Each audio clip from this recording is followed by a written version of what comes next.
Good morning, Chris. Let's pretend. Hold on. Let's do like the. Cut two. Hey, good morning, Alex. Good morning. The folks waiting patiently. There's fortunately know me well enough. I was about to say before this magnanimous start. And by the way, is this the right mic? I just want to make sure I'm on the right mic. Is this the mic? Yeah. Okay. What I was going to say was we have a lot of weird reversal of fortune in a lot of things, not the least of which the weather and stuff. But today, apparently, just technology. But I suppose there's a lesson to be learned here, because what we are going to talk about today is lead nurturing, whether it be that your CRM is GoHighLevel or whether you're using Fluent CRM or one of the other 50 plus. The solutions that we talk about, the solutions that we offer for marketing automation, really involve one important factor. And I'm also going to do this to reverse us, so we're like the logo. It is, why are you doing things? And for most people, the whys have to be, I'm trying to get a relationship going with someone that is going to pay me money for something. It's a product, it's a service, it's a membership, it's a course, it's something for which the pain they experience is being solved for money. And let's define a couple things, by the way. I get this not as frequently as I used to, but the conversation I get with people is a distinction between what's the difference between a prospect, a lead, a customer, or a continuity customer or recurring customer. And why is that relevant to lead nurturing? Well, a lead, in my view of the world, and I think that's the kind of long-standing thing, lead represents somebody who is potentially interested in something you could do to solve for them, but you really have no existing relationship. I like to use the term cold lead. I like to use the term warm prospect. So what's the difference, let's say, between a prospect and a lead? A prospect is somebody who you've had some interaction with, maybe through a lead magnet or some webinar or something, that the person has demonstrated, almost like after having coffee with somebody for the first time, they've demonstrated some modicum of interest in what you're doing. And then finally, a customer is somebody for whom you have delivered something and taken money. Recurring customer being multiple times. I think another way we could explain that even is a lead would be, if you go back to the days of people doing presentations on stage and you get a pamphlet, come listen to this person talk to teach you how to make money by selling houses and whatever the case may be. But a lead would be the person that shows up in the room to sit down to hear the presentation. Right. And then a prospect is the person who wrote their name down saying, I want you to contact me, or I want to learn more. And then the customer is that financial exchange, the exchange of legal tender that takes place. Okay, I agree with that too. So if we know what we're talking about, the idea is when you've got a cold lead, I used classically, and I still use today, that relationships in business and marketing are very similar, right? So I use the metaphor of saying a cold lead is like somebody that you just met on one of the dating services that you would like to get to know, see whether or not there's any va-va-voom. And a prospect is somebody with whom you've had coffee and I'd like to take you to lunch. See where it goes. A customer is somebody you've gone out to dinner with and more. Recurring customer is somebody you're having kids with, probably. There's some steps in between. The family. Just jump straight to the end. Okay. So with the idea of nurturing, I think one of the interesting parallels I was going to tie this whole professional start of today's show with is that nurturing is something that used to be done in other locations than it is today. And when they would use those other mechanisms, there was a different style, there was a different vibe, there was a different expectation. So for example, let me start with the premise that in today's world, the number one problem that we all have is that we're all too busy and we are overwhelmed with marketing coming from every single orifice of the internet and the real world and so forth. But most of the internet, like our email inboxes, are jam-packed. Our cell phones are getting spammed to death. So with the two tools of the three, the third being regular snail mail, like a mailbox, ironically, it does turn out that the snail mail, the mailbox, is potentially the best way to nurture a lead through some clever ideas that we've mentioned in past shows. Maybe we'll talk about today. But the techniques that one uses for the other two channels, I really feel have to adapt to what people's tolerance or preferences are today, because what would have otherwise been, oh, You mean I give you my email and you'll send me 17 nurturing emails? You mean you'll actually keep talking to me 17 times? I can't wait. That is With a not long, drawn out story in each one. like Someone's reading grandma's a chapter recipe. of a book sent in an email every day. So, Because we all have the time for that. well, I mean, let's talk about it. But what's the reason that people don't have time for it? Number one is that the technology has changed the way people interact with each other. Politics and the world have changed that too. But we used to have. I grew up like we joke about all the time. I grew up in a world where in movies and TV, everybody's it was such a great world and stuff. No, it wasn't. Like when I grew up in the 70s. I mean, I was born in 1966. You go watch some of those Dirty Harry movies or French Connection or whatever. I grew up in the Chicago area. I mean, it was dirty and gritty. People were throwing styrofoam food containers out their windows of the car. People were smoking and drinking, and there was crime everywhere, and the cars were belching smoke, and police, I don't want to get into that, but like police people think are really impolite today, and there's issues with that. But like, man, oh man, the movies reflect the way police treated people back then. So the point of the story is like, I think that today people are much more genteel with each other. They're much more like, there's 8 billion already. It's like way too many people. So we got to sort of figure it out. It causes pressure, yes. But the point in marketing is that there was always a gatekeeper to marketing. There was always like, it cost a lot of money to print 10,000 flyers to put on the windshields of the cars at the mall or send in the mail. Now anybody thinks it's okay. Oh, I can send 10 billion text messages. I might as well do that. And the difference is that, ironically, in the old days, people still had some level of old-fashioned expectation of behavior, like what you did and how you did it. And now naivete is taken over. And it's not that they're being evil. They just are naive that, no, I just met you on LinkedIn. It's not okay for you to start sending me stuff. So one of the big issues is that from the past to present, the barrier of entry has lowered. So if I were to print out 10,000 flyers, I would need to do enough research to understand where and whom am I trying to target by sending out these flyers. Am I sending them to the mall that has the Whole Foods and has all the fancy stores? Am I sending them to the mall that has Publix and all the other, not the less fancy stores? But now with technology, it's just like everyone's on LinkedIn. It gets constant bombarded with messages. You just script a bunch of names, post out, spray and pray, and hope for the best. And when it comes to lead nurturing, it goes back to, again, it's P2P, making things as personal as we can. But back in the day, there was more time spent on researching to figure out who we're targeted to because we do not have infinite budget. And with email, it's just a message away. No one's really paying for email that much these days. Mhm. So I think when you don't pay for things, there's less thought process put into it. But I Right. think the benefit of it having less thought process, if you're the one coming in with thought process, you have a better chance of penetrating into and being able to have people open these emails because you're being more thoughtful about it. And the person reading it, we all know what spam smells like. We all know what spam looks like. But if you're the one person doing things different, you have a better chance of getting a higher open rate, but not just that, and also a higher click rate, which is the most important part. I think it's a cat and mouse game. I was mentioning this morning that in the WordPress space, there's a lot of like drama moments. I created one myself yesterday because there's a company that's doing a practice that creates, in my opinion, it sends the wrong message both through to the customers and what I think is somewhat unethical, but also to other people in the space who feel that they have to compete by taking on the same poor, unethical choices. And the nature of that compares to email nurturing, because in a traditional customer relationship, if you have a SaaS product or service, you've got a certain degree of lock-in that's expected because look, you're renting like a locker at the health club that we're hosting.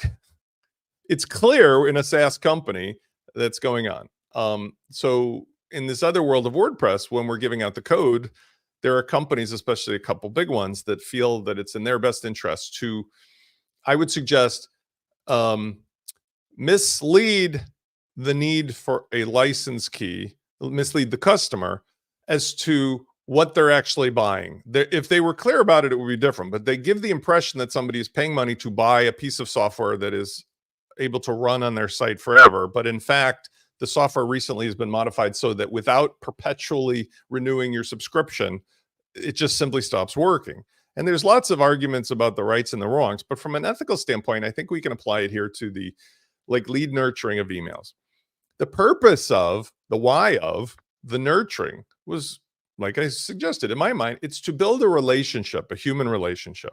So I think one of the takeaways that I want to bring to today's conversation is that when you're doing whatever lead nurturing techniques or tactics, you should always be thinking about why are you doing it and what are you going to get if you do tactic A versus B versus C. For example, if I'm dating and I'm a 57-year-old single dad of 3 boys, and I've been divorced for some time, but very happily dating and having relationships, if I put on my profile, I'm a 22-year-old swinging single dude with a, with a mansion and a Ferrari, what am I doing? Why am I doing that? Because who am I going to attract with that? I'm going to attract somebody that is hoping to find a swinging single 22-year-old guy with a mansion and Ferrari, not a 57-year-old, still sexy, by the way, 57-year-old single dad with 3 kids, 2 of whom are adults. So I think that when you market, the lead nurturing must be like a normal relationship, be as honest and transparent. And this is where I take issue with some of the stuff that we get. For example, and I know you've got the P2P on this one, but like I get emails and, well, no, let's switch it for the SMS, or let's switch this to the phone calls. I particularly get the robocalls and the robo texts now. Hey, it's Bobby. I'm calling from the insurance company, or hey, it's Fred from the FTC. And you're thinking all this phishing and the spamming and the scamming and the robots and whatever, like you said, spray and pray. I asked myself, would anybody in a normal relationship, if they had to put their face and their real name on it, do this to other people they know versus some unethical corporate behavior where the ends justify the means financially, but not ethically? So I think one of the issues there also, you have people online saying this is the tactic that works to make a ton of money. Then you have people that jump in a space that think, oh, these guys know what they're talking about, so I must follow what they're doing. And there's this huge disconnect that although they may be spraying and praying, they're definitely collecting a thing of leads from a particular source where they understand this person meets certain criteria. But then you have new people that come in the game that think, oh, I'm just collect as many leads as I can and spray to everybody I can without being able to filter it through, which then gets these annoying calls, these annoying emails that we're getting through. And I think the other challenging part there too is that for the business owner sending out these emails, we're always told you have to send at least one a week or one every 2 weeks. And it goes back to the why are you sending this email? If you're just writing an email this week for the sake of writing one and you don't think anyone's going to be important reading, you're better off skipping that week. Because now if it's on your end, do you want to read an email that was just fluff, or read something that actually helps you in your business or helps you fulfill a need or actually helps you with something that you're having struggle with? And I think a lot of it stems from the need of having to show up every week, but it's email. You'll get drowned in that inbox like everybody else. But if you show up every once a month, even or even twice a month, I'm going to look for, okay, it's coming up once a month. When Chris sends an email or Spencer sends an email, I'm going to make sure to go through. But if it's every week, it's easy to become, it becomes like furniture. You just end up not seeing it anymore.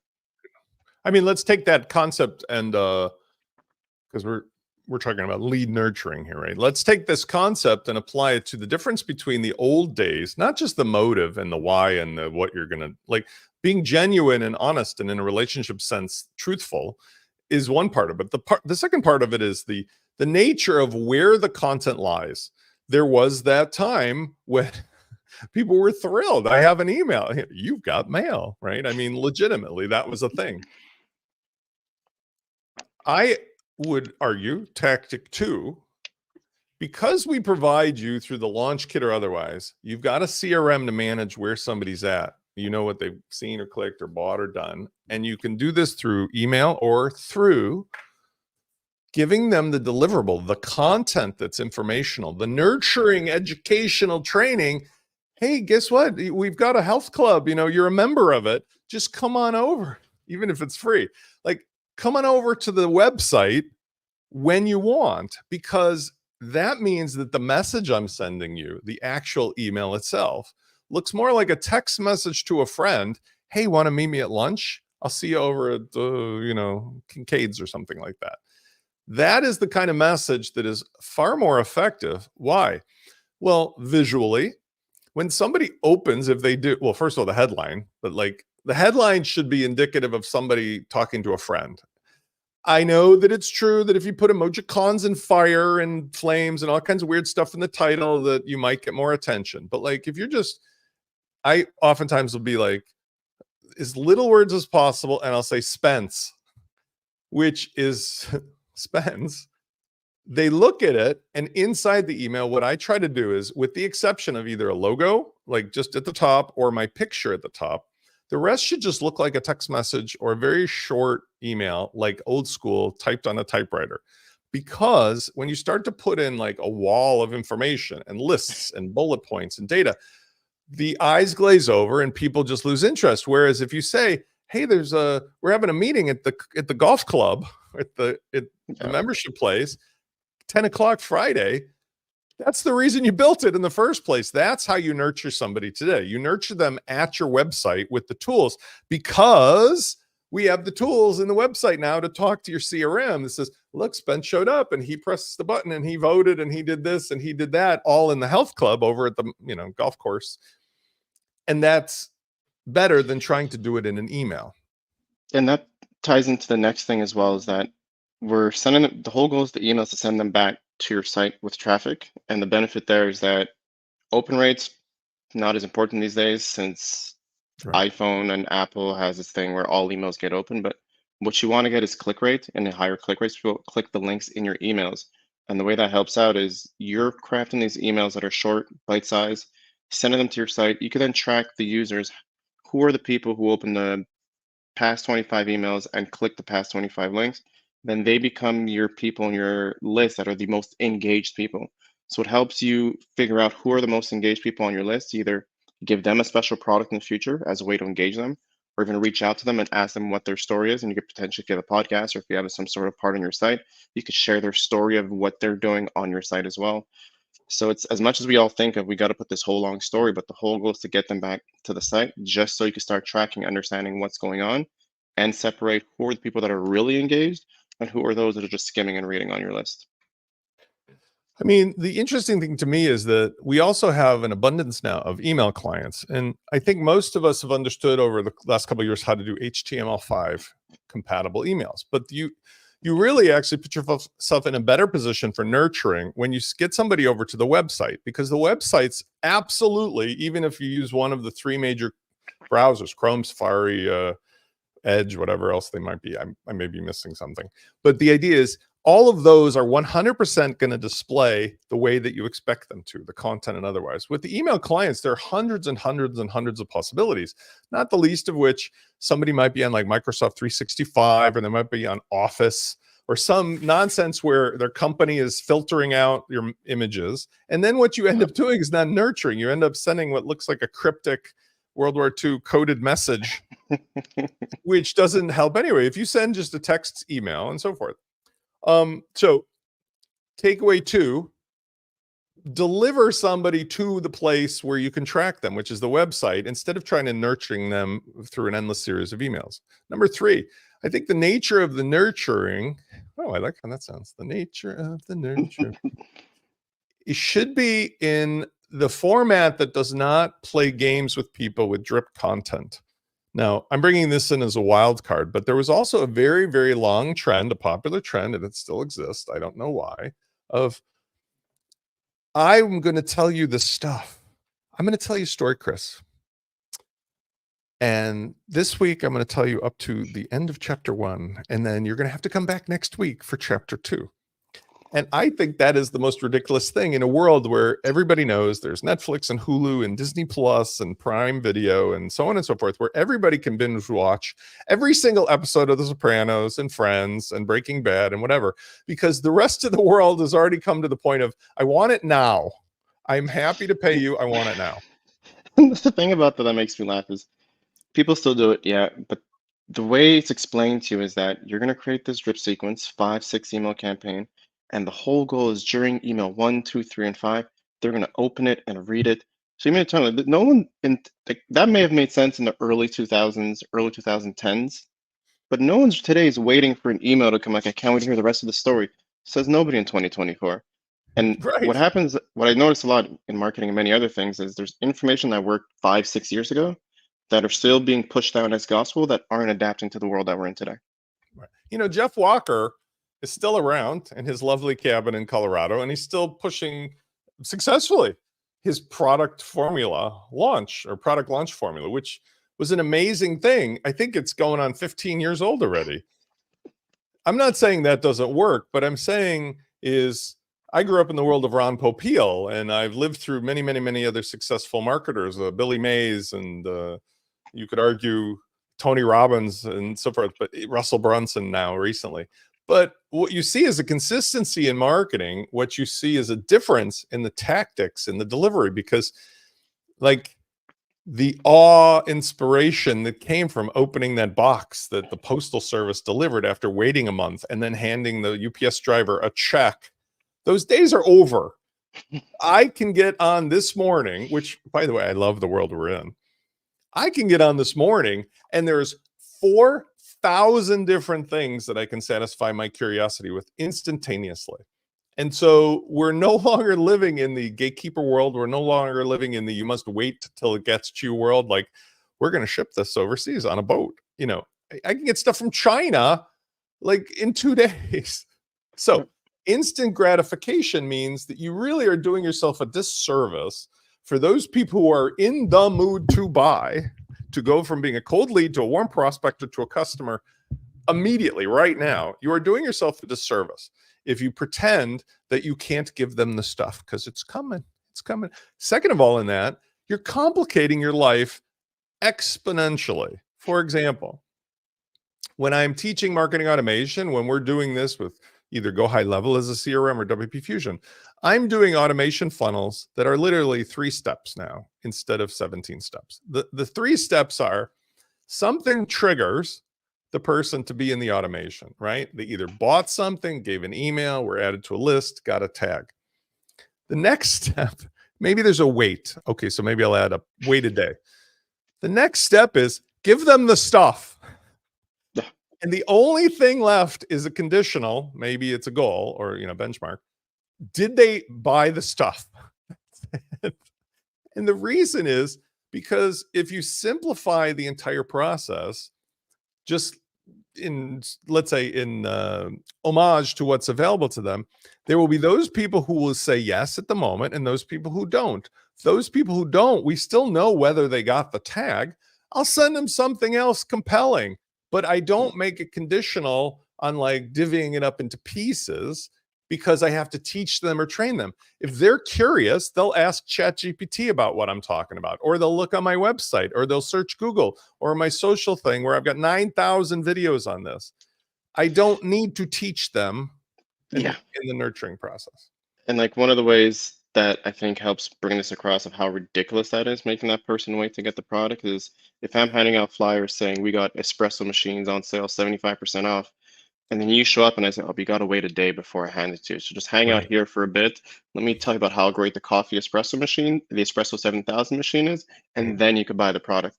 No, that's never going to happen.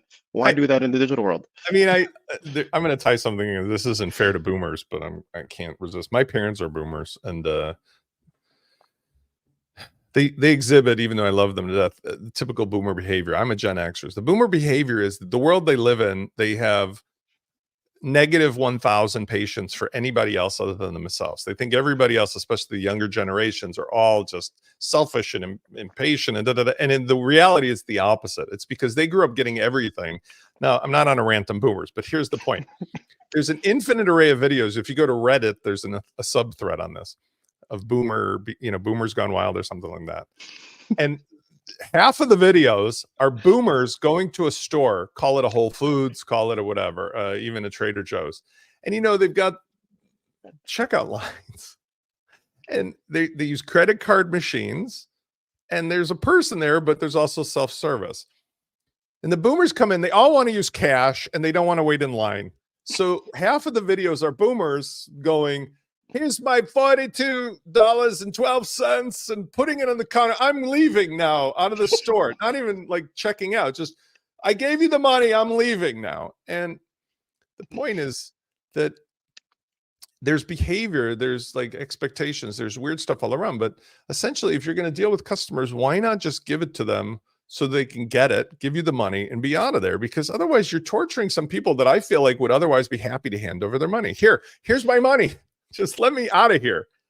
Yeah. I do it in my own way by providing a filter of the goods and services that let's say I otherwise could provide other ways. I provide them in a way that protects me, but also I give up, and this relates back to the software conversation, I give up a concern over anything that is not retrievable by me. For example, if I offer the launch kit or the marketing automation hub software, as we do, it's a 30-day, no questions asked, money back guarantee. Why? Sure, I'm going to lose, let's say 2.9% and 30 cents or something on the transaction fee from Stripe. And sure, I got to turn it on and turn it off or some like 2 minutes of work. But that guarantee is something that a lot of people really reduces the friction to them of buying. Versus, I do not give a refund in any circumstance on my personal hands-on time. Because if I have to show up, you're paying. And I think that's the way that these things can be changed. Because let's say you have somebody who's interested in your product or your service or your whatever, you can set your parameters. You can set your terms and conditions to be, look, there's nothing to lose. I mean, you could spend $1,000, $5,000, and as long as it hasn't cost me anything, I can give you the money back. Now, Yeah, and there's like I remember there was one thing I tried years back where it was the landing page, download the product, download the ebook, no capturing of email. It was just download the ebook. At the end of the ebook was, if you enjoy this, I'd appreciate if you sign up to the excuse me, I'd appreciate if you sign up to the newsletter. Here's the link to sign up. And I got that idea from thinking back to software from like the early 2000s and 90s, where you go to download, you get the free software, no email needed. It wasn't gatekept. But then if you enjoyed the software, you went to go back to buy it, and now you got your email in. And it's almost this reverse way of doing things, where if your product is so good, they're going to give you your email. And that person who gives your email is now forever engaged, versus let me collect 10,000 emails in which only 200 of them are actually engaged, versus I'm just going to collect 250 by making sure that they enjoyed the product, used it, and now they want to convert to being a paying customer. yeah, So it's almost like a reverse lead magnet. Because at the end of the day, this gets into that conversation I was about to mention from earlier today.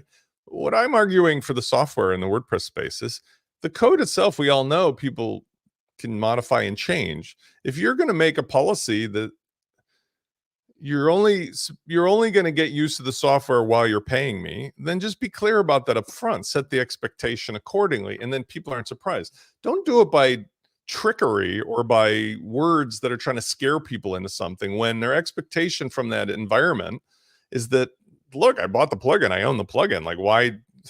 I use the metaphor of, you can buy a car, or you can lease a car, or you can rent a car. When you buy a car, it has a warranty on it. Nobody would expect when they buy a car with, let's say, a 5-year warranty, that on the day the warranty ends, that the car ceases to function. You expect that you don't get service, you don't get support, nobody's going to come tow your car for free. But it's different if, like, the day that the warranty stops, the car breaks. You say that, and I realize what makes it worse for the WordPress space is if I'm getting Canva, which is all in the cloud, and I stop paying, I should stop getting access because it's a cloud service. I'm paying for their hosting fees and the software running. Correct. But then Right. with WordPress, I'm setting the software up on my own cloud, on my own site.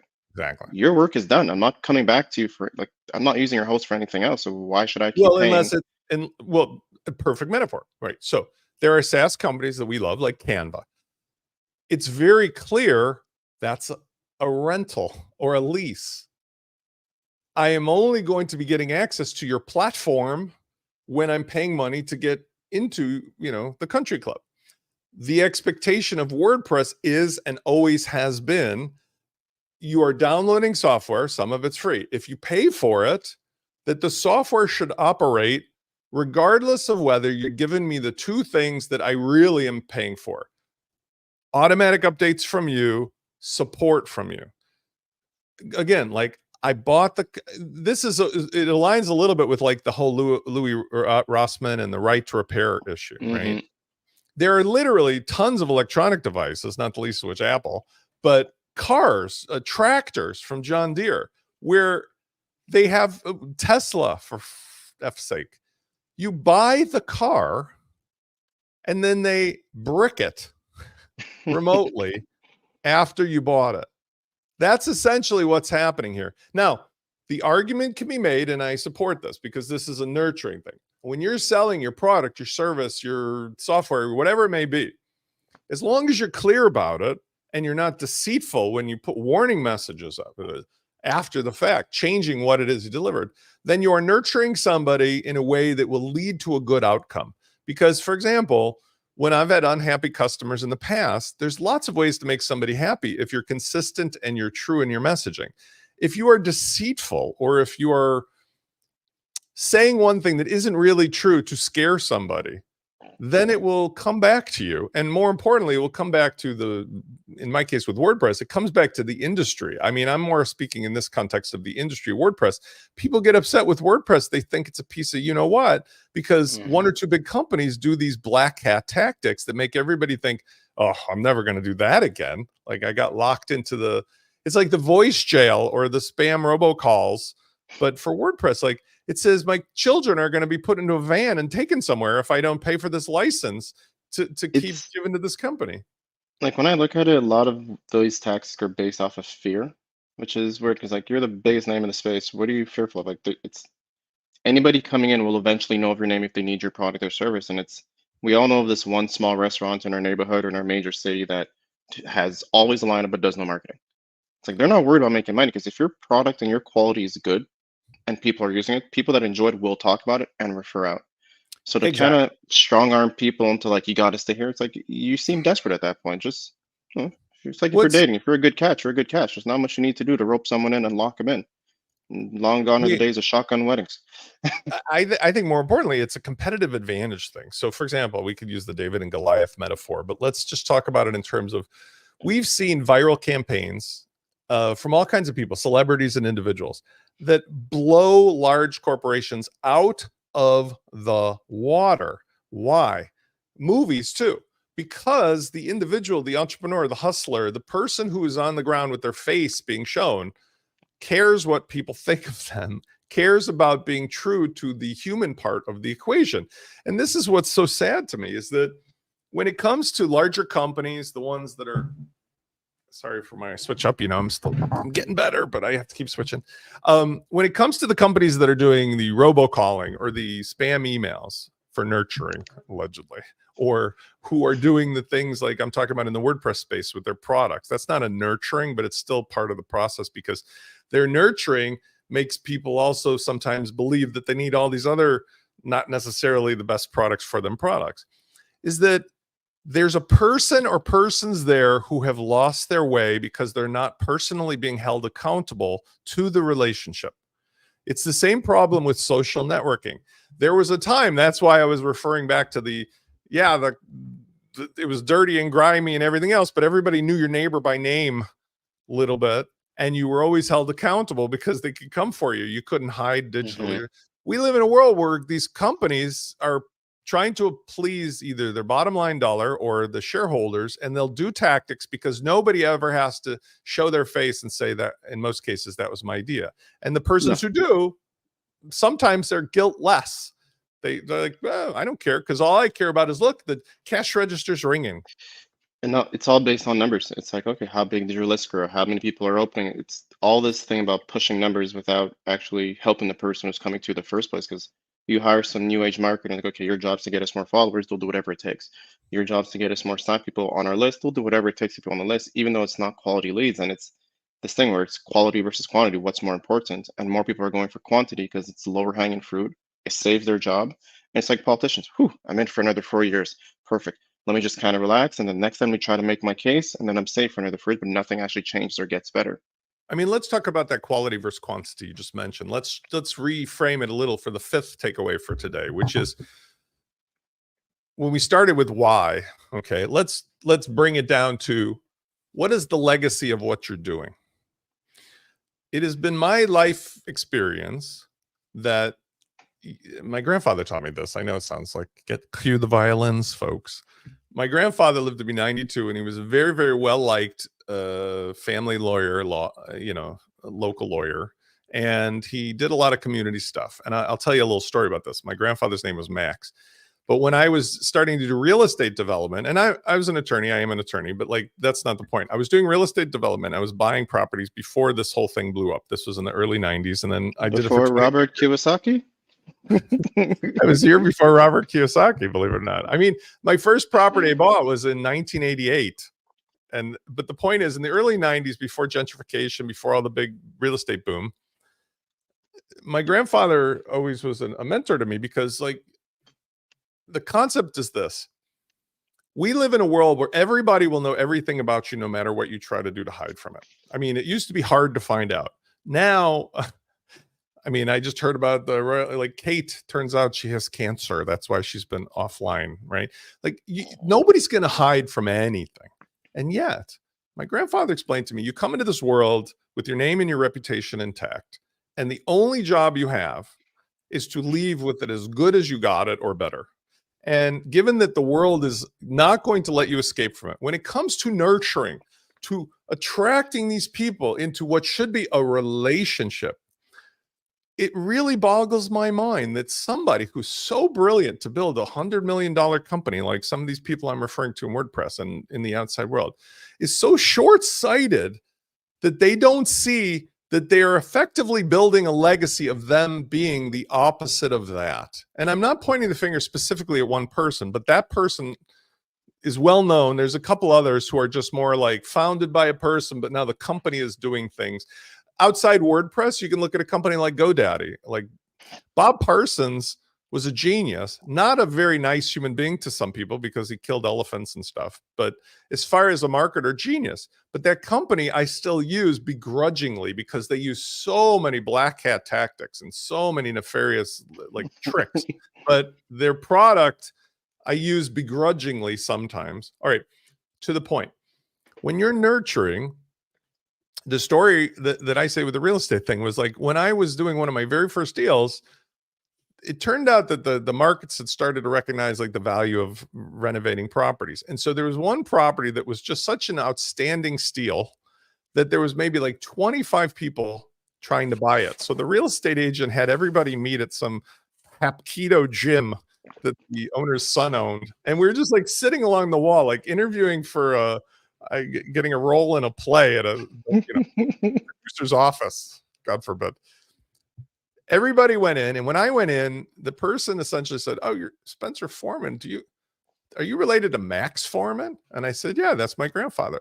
And the person said, "Oh my God, your grandfather was our family lawyer. He helped me like 24 years ago, and oh my God, we love him. And he went out of his way to do this and that and this." And the point of the story was, I got the contract, not because I had a higher offer, but because my grandfather was what we would call a mensch. He was a real human being. He cared about the people and the relationship first, not about squeezing every last dime by tricking them.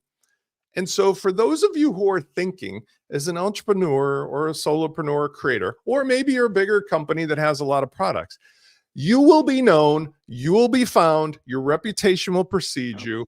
And there is a huge number of potential customers who will flee or talk badly about you. And so weigh that out, because this does not seem to be getting through the brains of some of the people I'm referring to, who I speak to about this all the time, because they are lost in their millions by now. They literally do not think of that way. But if you're coming up the chain, especially, that is your David and Goliath advantage. Be the person that everybody knows he will lay on the railroad tracks to make you happy. And it's interesting because like we have marketing funnel, we have the marketing flywheel, which makes more sense for whatever the business is. But if you start off by being scammy, you're then not going to have people to start referring. So it's like, why shoot yourself in the foot before starting the race? Just be honest and go around the circle. Someone who's very happy will then tell one other person, and eventually that one person finds that one person who has a bigger audience or who's a big influencer in their space, and all of a sudden you're being invited onto either their space of real estate agents, or their space of home chefs, or their space, or whatever the case may be. And now you have this whole market to yourself because you treated one person good 15 years ago, and it compounds over time. It's not only compounding. I'm not going to get all squishy. I'm a new agey kind of guy. I'm a very, I believe in a lot of the stuff that's becoming much, much more mainstream and popular. But leaving metaphysics aside, in a practical sense, in a marketing sense, in a capitalist sense, okay, it's good business to be known as the person or the company who, when you nurture somebody, you are inviting them in as a family member. You are going to treat them as a family member. You are going to show them the kind of respect for their common sense and their logic and their integrity that you would want, following the old-fashioned golden rule. That's it. Just your name and your reputation needs to be kept as good as you got it or better. And you can do that by following the golden rule. And ironically, as you so very well said, oftentimes that full circle is where it comes to pay you back, because what happens is when you need it, those people will be the first person rushing to talk about you, support you, benefit you. I can use there's a guy in the movie industry we all know, Tom Cruise. Okay.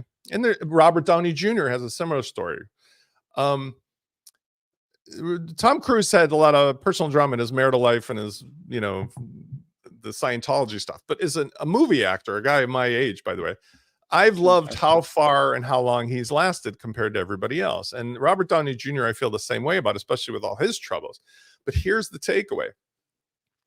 Both of those guys, Tom didn't hit the skids on the money, but like both of those guys had their hero's journey. And like Robert Downey Jr. in particular, he essentially was huge and then he blew out and he was in the gutter, literally in jail. When he came back, nobody would give him the regular deal. So he had to take the deal he could get, which was like, I'll do this for like this Iron Man thing for like nothing. And I'll take a piece of the box office. And when it blew up beyond belief, everybody was happy. And he was happy because he got paid exponentially by the love and the support, because he was not known for going out and hurting people. He was not known for like doing and saying bad things to people. Tom Cruise, the same way with, I would say, Top Gun, the second movie after COVID.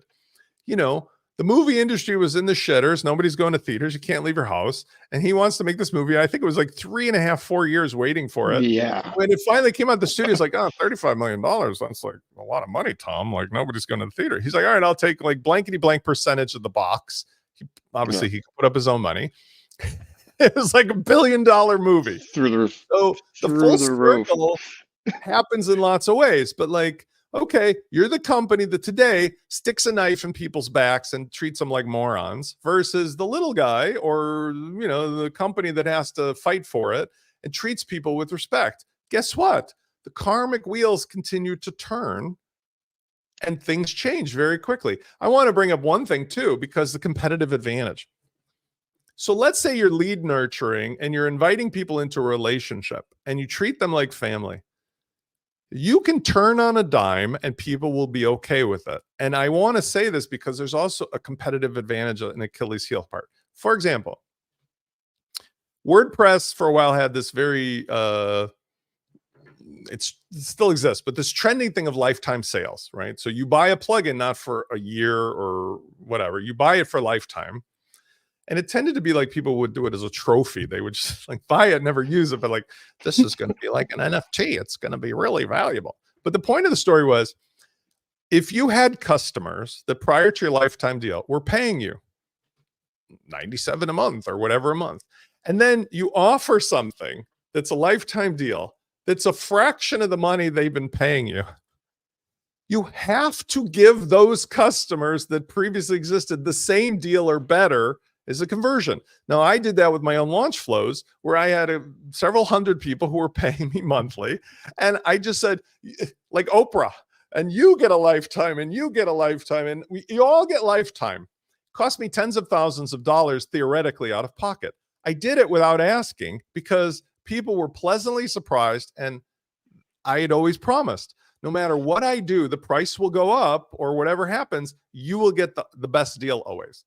And that's just called good business. And like the part that blows my mind is that's a product business. The way people are doing things a little differently there. But on the flip side, you have service, and every service provider goes, if you're my first client, you're getting me at a lower rate.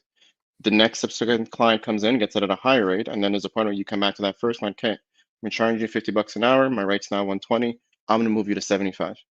Just in terms of showing gratitude. Like it's just those little gestures that it's not an email. It's not an SMS that came through. It's just you by nurturing that relationship, treating it as a relationship, and they're saying, hey, without you, I wouldn't be where I am today. But I got bills to pay, and my rate's now this. You could choose to continue or not. And most people will stay because they want to be part of that journey of seeing you grow and build. So to hear what they're doing on the product side, it's like, it's a little weird. It's like, it's still people you're dealing with. Like, I'm still giving you money for something in return. Why not treat me properly the same way all service providers do? Right. Because like the payoff to me, the end of the day payoff is the people will either be your greatest fans or they will be your trolls. They will be the detractors, right? Like it comes to movies or restaurants or services or products and so forth. And what I'm suggesting is that Achilles heel kicks in as well.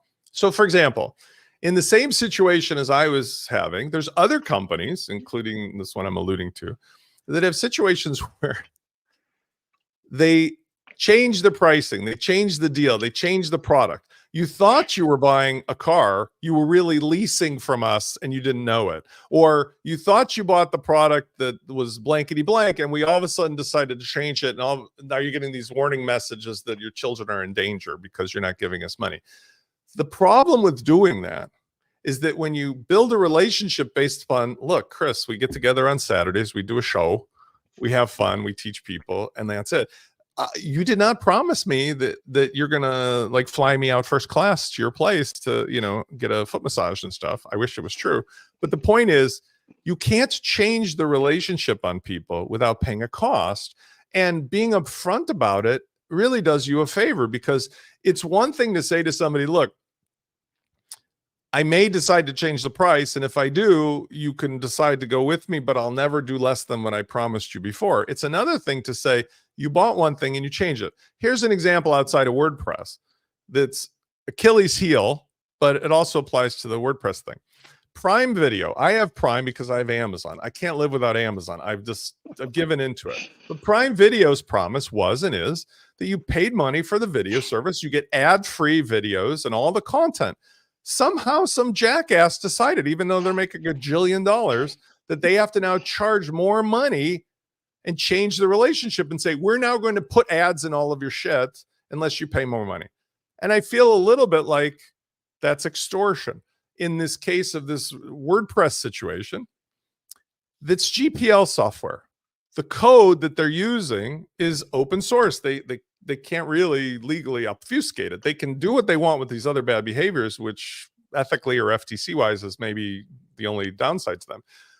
But since the code's available, what they're saying is sort of like Prime Video.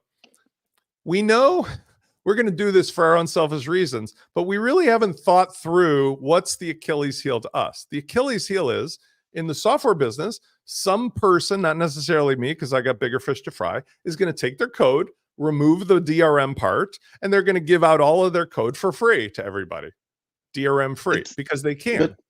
It's a weird thing where people are gonna go put the licensing and the DRM on things to make it challenging for people to try to do things, but all that does is inspire people to hack it. It's like when Napster got the issue, they were forcing people to not buy online. Well, just go download it illegally, and illegal downloads went up like through the roof. Well, the Prime Video, I bring in with the software. I grew up through the days of Napster and the music industry and the RIAA. Good old days. Complete nonsense. Okay, you may have complaints today as an artist, and I don't blame you with Spotify or something that you're getting a billionth of a penny for every play. That's not right either. But as far as music and videos being free, anybody, anytime on any device can go to any number of websites and get any digital content. I don't need to tell people that that's a thing. You can literally on your phone just go to blanketyblank.to and everything that's on Prime Video is there for free. I don't want to be doing that. Nobody wanted to be doing that. But if you stick your finger up at me by telling me that you're changing our deal and just disrespecting my common sense, it becomes a point where I go, wait, I'm paying for this and this, all these vertical channels that were supposed to be ad-free convenience legally.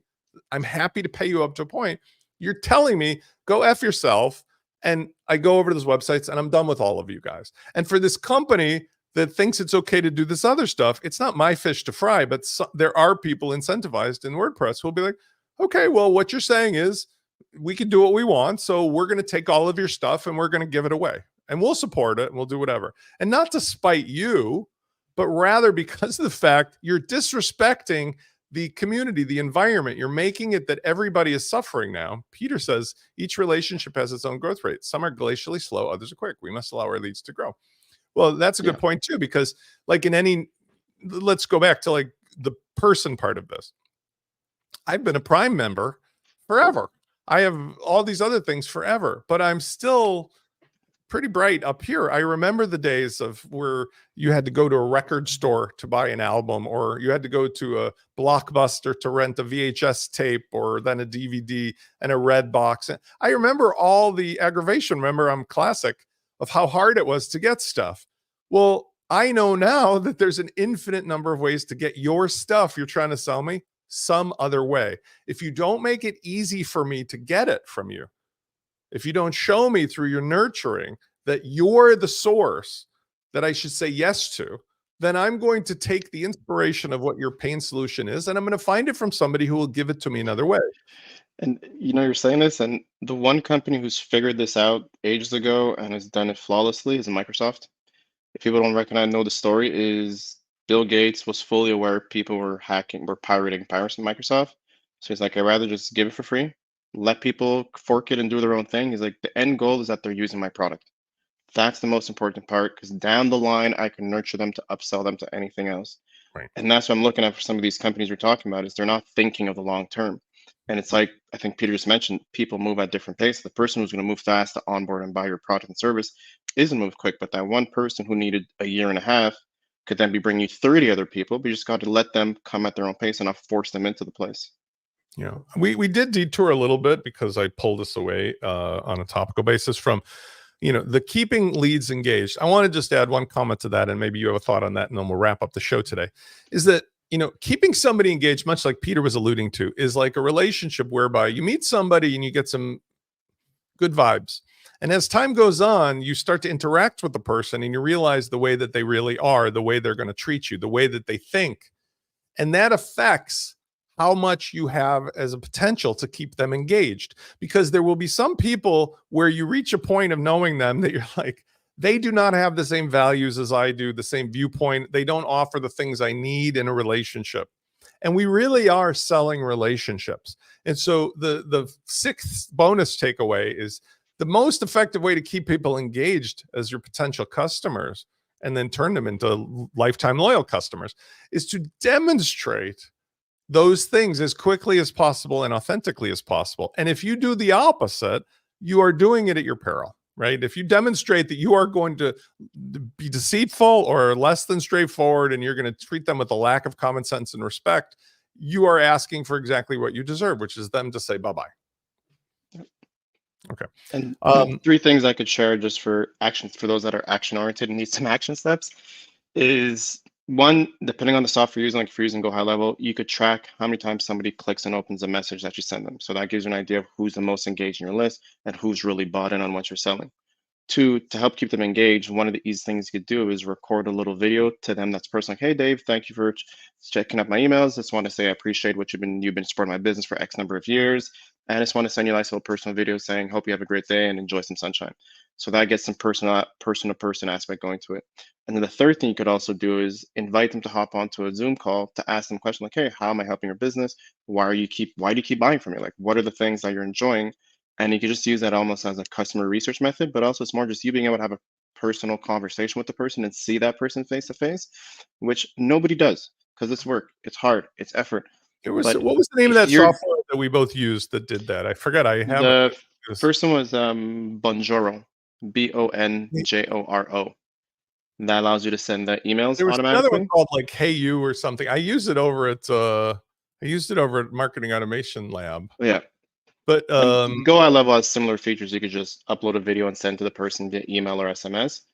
But these are tactics that just help people remind themselves why they're buying from you, get to learn who you are as a person. Because again, we don't buy from companies, we buy from people. It's the reason why all these major companies pay millions of dollars to have a spokesperson that we all like. Like the reason The Rock's in all these films is not because he's the greatest actor in the world, is that people spend money to go see The Rock. So we could do the same thing here by engaging our leads, by being personal and getting that person-to-person action, not just think of spraying and praying. Yeah. So 3 action steps. I think those are good tips. I like the idea of I did use the personal video thing. I think you can also, instead of the personal video, you could do the thing where I like to think I'm doing it with you and this my email setup as it is. I was joking about it with clients on my Friday show. I have the office hours. I said, the thing is, I could send you a email a day of something short and sweet, and I wouldn't be necessarily violating our concept, but you would just grow weary of me. You would just start to tune me out, like, and it maybe because of analysis paralysis. Spence keeps giving me so many things to look at, even one at a time, that it freaks me out, and I end up getting stressed. So I just put them all in the garbage can. Whereas I tend to I actually took her out. This morning was the first email I've sent in 2 weeks. And you would say, Spence, how is it possible that you're nurturing your clients? Well, here's how. Because I'm tweeting all day long. I'm making videos all day long. I'm making content. I'm talking and I'm in places where people can find me. You're omnipresent. The idea is publish, be known, be controversial, be a leader, be marketing, but don't be using the direct to the person channel unless you really need their attention. Like, hey, I'm doing the show with Chris and I think you'd like this one.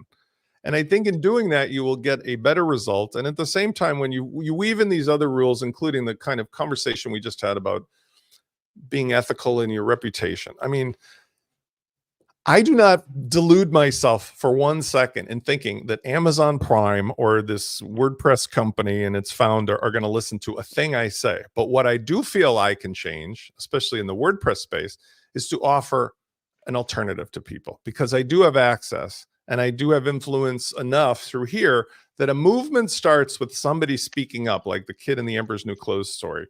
So I would say the takeaway for me of this whole show is the best way to nurture is to be in the same frame of mind as a human relationship, with your name in your face and who you are, what you stand for, what you represent. I love, by the way, Jason Fried for a lot of reasons, not the least of which, as I say, he grew up in the same environment. He used to be a neighbor of mine, but the idea is his common sense resonates with me extraordinarily well, because he just talks common sense like your neighbor would talk to you over the fence, right? And those who don't understand it, like the people I was alluding to, they are never going to go hungry regardless of what I say or do. But it just saddens me in a world of all this plenty that once you reach $100 million of sales, you feel like you have to be this way, and your reputation now, your legacy now suffers. And does he care? No, he doesn't care. But that's the problem. He doesn't get it. I'm teaching, or hopefully influencing, people who have some opportunity to make the world a better place by eliminating that kind of behavior. And I'm not a moral person like I have to be holding a stick. I'm a moral person like golden rule. We'd all have a better world if we all thought of this kind of stuff this way. And that's it. Get the violins. The show is over. Spencer is coming off of his pulpit. Thank you for joining me again, Chris. I always love our Saturdays. It's a great way to start the weekend. I hope those of you who attended will understand that I am going to be snipping off the first 8 minutes of the show with my technical difficulties, but you got to enjoy it while it happened. Alex and Jeff and Peter and a bunch of other folks that have attended today, I thank you for your time. The rest of you, I appreciate you attending. It would be helpful to us for the show. I do not have this listed as a podcast because I have no intention of doing so, but it would be helpful if you liked and subscribed over on the WP Launchify channel, because this is the method, but I think we're going to deliver this in the future. Chris, and share with your friends and what you think would appreciate and gain value from this relationship that we're building. This is part of the nurturing in which other people share it out. I mean, it's not the purpose of the show, but I want to suggest to you, because I am wearing, by the way, I always wear my high level team bling, right? That there are some companies that do things right. High Level is one of them. The WordPress ecosystem is one of them. I have some things that we've been discussing, alluding to on our other channels, that are launching in the WordPress space that are actually my actionable response to what we talked about today. And the idea is, people's expectations are, who can they trust to curate out everything they need in one place where they don't have to play these games anymore? Because when you go to IKEA, even if IKEA uses materials and ingredients from different vendors and so forth, they deliver it in one consistent way that doesn't surprise you when you open the box with danger. Your children are, going to be put in a van or something.